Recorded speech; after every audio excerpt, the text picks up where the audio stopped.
এই ভিডিওরে আমি ফাইনাইট এবং নন ফাইনাইট ভার্বর নেক্সট পার্ট সম্বন্ধে আলোচনা করিবা। গোটিয়ে কথা মনে রাখিथिबे কোনসি কনজাংশন দ্বারা যদি দুইটি বাক্যକୁ জয়েন্ট করি গোটিয়ে বাক্যরে পরিণত করা যাইতিবো তেଣु সেই ভলিয়া ক্ষেত্রে আমি কিমিতি ফাইনাইট এবং নন ফাইনাইট ভার্ব কো আমি নিরূপণ করিবা। দেখন্তু Sita is singing but her brothers are dancing. এইখানে বাট হচ্ছে কোন কনজাংশন, বাট লেফট সাইডে যে সেন্টেন্স রহুছি সীতা ইজ সিঙ্গিং, এইখানে ইজ হচ্ছে ফাইনাইট ভার্ব এবং সিঙ্গিং হচ্ছে নন ফাইনাইট ভার্ব।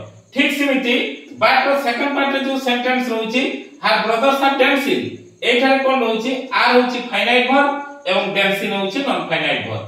আমি দ্বিতীয় কোশ্চেন কু যিবা I have got a watch which shows the date.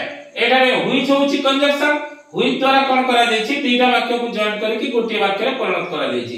তেଣु এই ক্ষেত্রে কোন হবে I have got a watch, এই যে সেন্টেন্স রহুছি হ্যাভ হচ্ছে ফাইনাইট এবং বট হচ্ছে নন ফাইনাইট। ঠিক সেমিতি হুইচ র রাইট সাইডে যে পার্টটা রহুছি শোজ, অনলি গোটিয়ে মাত্র ভার্ব রহুছি, তেণু শোজ টি হচ্ছে এখানে নন ফাইনাইট ভার্ব।